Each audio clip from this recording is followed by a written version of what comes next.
Well, hey guys, so I had a couple of requests, well, one very consistent request for me to do my everyday makeup, get ready with me thing, not really getting ready with me because I was kind of already ready, but I'm totally going to show you guys how I do my makeup. I do things a little differently, and this is really bothering me. Wow, no, hold on, this is not happening. Wow. Hold up, okay, all right, that should be okay for now. But as I was saying, what was I saying? I do my makeup a little differently than some people. I use all the tools differently. Like, I mean, if it works, it works. Big whoop, yay. I'm probably gonna do a video on how to use things, what to do, how to make it work for you. But I'm definitely getting ready, or already did my makeup for you guys. I'm gonna let you guys see how I do that and how I get this contour and eyebrows, but eyebrows in another video, so it's all good. So here you go. Shout out to Sierra for wanting to know how I do my makeup, what I do to my face. And I'm totally gonna post this as soon as I can. Definitely have another one coming for how I do my hair, which is technically this get ready with me thing, but I felt like they should be two different videos because why not? But yeah, so here are all of my favorite products, what I like to use on a daily basis, what I do on a daily basis. Okay, I lied. It's not a daily basis. I don't do my makeup every day, but when I do, this is how I do it. So I hope you guys enjoy watching this, and I hope you guys get some tips that you like. Starting off with a very clean face that I just washed and exfoliated, I'm going to first put on my foundation. Now, the order in which you do this doesn't really matter. Whatever works for you works for you. But I go ahead and start with my foundation because that is what's easier for me. I go ahead and place it in strategic spots on my face in little dots or big dots, whatever. Then I blend it out. Now, to blend it out, you can use a couple of products. You can use the foundation brush, which I know a lot of people like to use, or you can use a beauty blender, which I have favored over brushes and all that other stuff for a very long time. But recently, I switched to using a brush, and I wanted to try it out, see what it was like. And I find that it's very easy. It's very easy to use. So you're just going to take it and use it like a paintbrush and paint all over your face. Just keep going until you get everything blended out. Doesn't matter where you start from. I like to go from bottom up because it's easiest for me to see and make sure everything's blended that way, because kind of blind and glasses, that good stuff. But I go from the bottom up, and I just keep going over and over and over and making sure everything's blended out and that there are no harsh lines and stuff. Now, blending your makeup is a process. It doesn't all happen at once, so you'll be doing a lot of blending during the time that you're going to be putting stuff on your face. So this is just step number one. This is just getting it placed on your face. Step one is all about coverage. Now, again, I'm very blind, so you'll see me taking my glasses on and off a couple times. So forgive me if things don't work out a little too well because I honestly cannot see it. But once my glasses get put back on, I will fix that.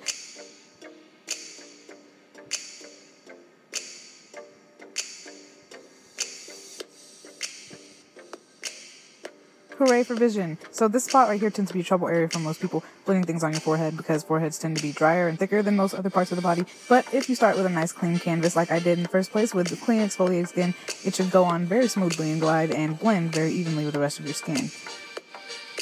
One step a lot of people don't do, which causes them to look like they're wearing a mask, is take it all the way down your neck. So under your jawline and down your neck. That'll give it a nice even blend between your face and the rest of your body, and therefore you don't look like you're wearing a mask. Yay!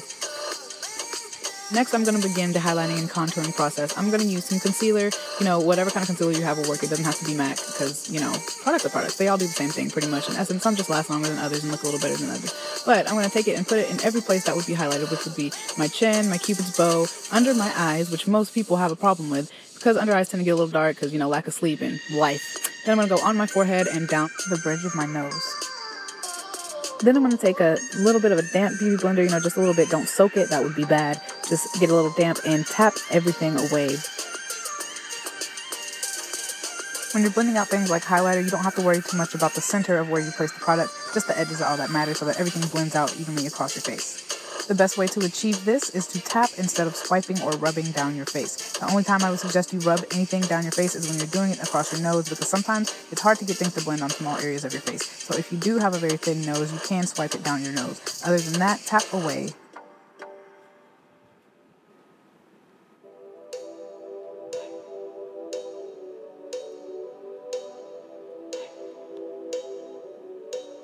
Now, because I have a very yellow skin tone and very golden undertones, I'm going to take this yellow tinted concealer and very lightly go over the places I already concealed. I'm not going to add too much because I already have concealer over them. I just want to give it even more of a highlight with a yellow tint because that is the color of my skin tone.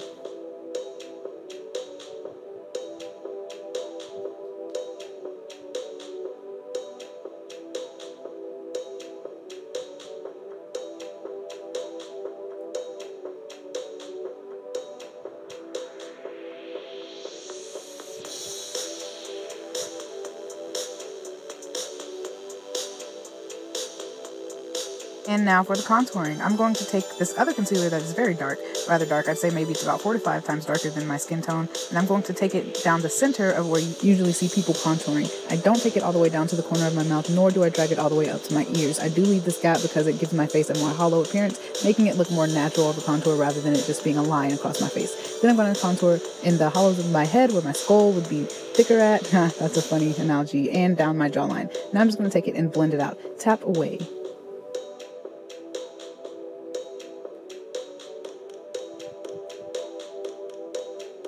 Now, what comes in handy with this not authentic beauty blender is that the end of it is very round. I use the end of it and I roll against where I placed my contour. Rolling against it kind of spreads it out evenly and gives me enough space to tap around having a very thick contour line. So, about 10 minutes later, I'm going to show you how to finish blending it. Why wait 10 minutes? Because, well, it's called cooking. What we do that for is so that the heat of your face and the heat of your body go ahead and help everything blends and melts together, so it makes it easier when you actually go back and blend in the contour. Because blending is a process, you're going to see me doing that a lot throughout this video. I'm going to go ahead and take the beauty blender and tap around my entire face again to make sure both of the colors that I have on my face now are blending evenly with the foundation that I put on my face in the first place. Blending gives you a great excuse to make a lot of funny faces. That is one of the most fun parts of doing makeup, but it has a reason. Stretching your face helps you see where your highlights and contours needs to be, because the natural highlighting and contour of your face will show when you do things like this fishy face that I keep doing. It is my signature face and I love it, but it is very helpful when it comes to doing my contour. Now I'm just going to go back and deepen the center of my contour again, because that's where I need to focus on for it to look more authentic instead of just a line down my face. Then I'm going to go back and roll it again and then pat it away.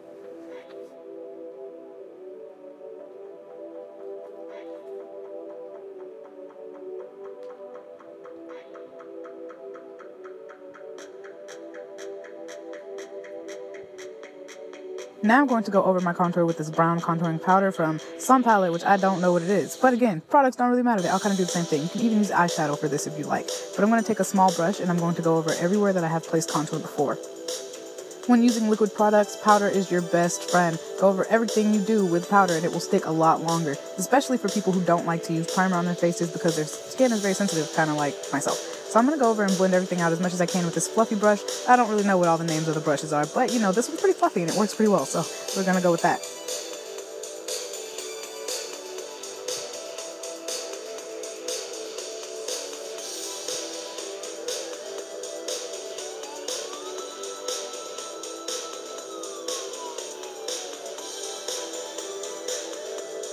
Now this next step is completely optional, as all of this is really, but on a daily basis, I don't contour my nose. Most people do not, but when you have such a dramatic contour, it is nice to have everything contoured. It just looks funny sometimes. But when you contour this part of your face, it is very easy to just swipe down so you don't blend it in with the highlight that you already have down the center of your nose. So rub it down a little bit and then pat away to make sure everything looks pretty even, and then your nose is contoured.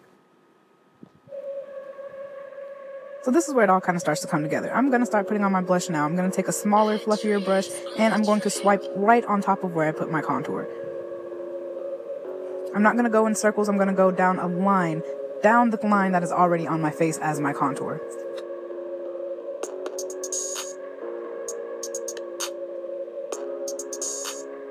Now I'm going to take my trusty blending brush and make sure I don't have any excess product on it and blend everything in that's on my cheeks as much as I can. And then go across everything else and blend some more, because you can never blend too much. Never, ever, ever. Now I'm going to take that same brush, or that was tricky, and I'm going to take this bronzer that is something. I don't really know what all this stuff is, but I'm going to go down everywhere that is on my contour, including across the blush. It kind of gives everything a glowy look, and it's not so much of a harsh makeup tone. It kind of blends everything in and makes it look more like it is against your skin opposed to packed on your face.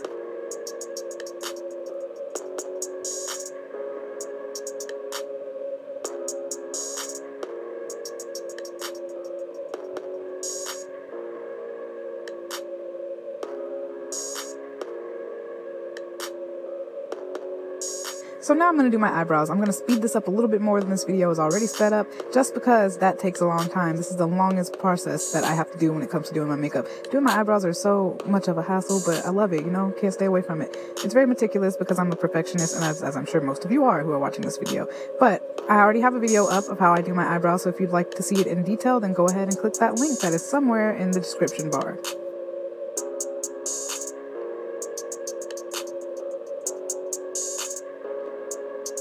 Another fun thing about makeup is when you're wearing glasses while you're doing it, they keep flying off your face. So I'm going to continue to push them up and make funny faces while I do it, because why not?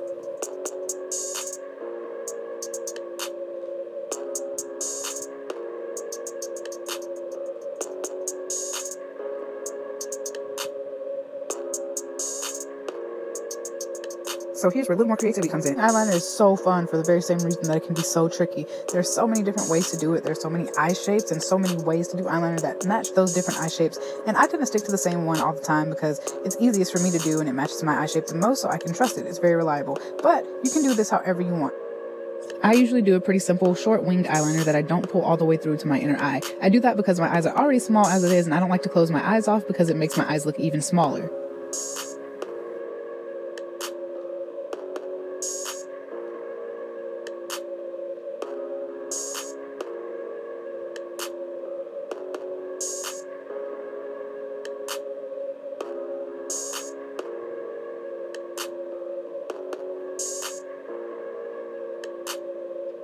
And now to the second longest part of doing makeup, mascara. Any girl who's ever done mascara before knows just how long it takes to get mascara to look exactly how you want it to look. I typically use a couple of different ways of putting it on and a couple of different products as well, because they all are made to do different things, and sometimes they do exactly that, a couple of different things. So I'm going to take one of them. I don't really know what they're called. I've had them a very long time and the names have kind of rubbed off of the bottles. And then I'm going to just swipe and pull and move around until I get a very thick look like I want. If you do exactly what I just did and you get mascara on your eyelid, just take a Q-tip or a wet angle brush and tap and rub exactly where you got the mascara at, and it'll come right off. I tend to not do my eyelashes perfectly because I feel like I don't really like perfect eyelashes. I feel as though I look better with a little bit more of a messy, edgy look. So if you'd like me to show you exactly how I can get my eyelashes to be perfect and separated, I can do that. But in order to achieve the messy, thick kind of look that I like, I'm using 2 different kinds or 3. I don't really remember which one at the moment, but I'm going to go back over with one that I know what it's called, and it is the Lash Stilettos. I've had that for a while, but I do know that bottle when I see it. It is so very trusty, and this is for the length version. The red bottle that I had earlier is for volume, so I'm just going to lengthen them just a tiny bit because it doesn't do too much, but I really like the way it makes my eyelashes look all together. Now, after I complete this, which I will in a minute, because like I said, it is the second longest process of me doing my makeup, I'm going to be almost done, but not quite.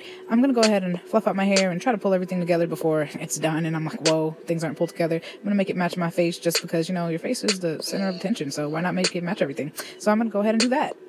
Next, you guys know what's up. I'm a chapstick addict, so I'm applying my handy dandy, very loyal chapstick.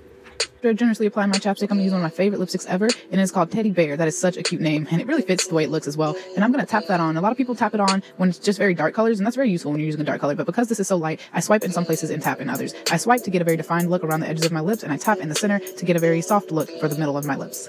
Rub my lips together for a second, and then guess what? We're done. And that pretty much completes the look for the face. But as I said, we got to pull everything together, so I'm going to go ahead and fix up my hair just a little further, and I'm going to take some gel and gel down my edges after I pick and fluff it out a little bit. And then I'm going to be all set and ready to go.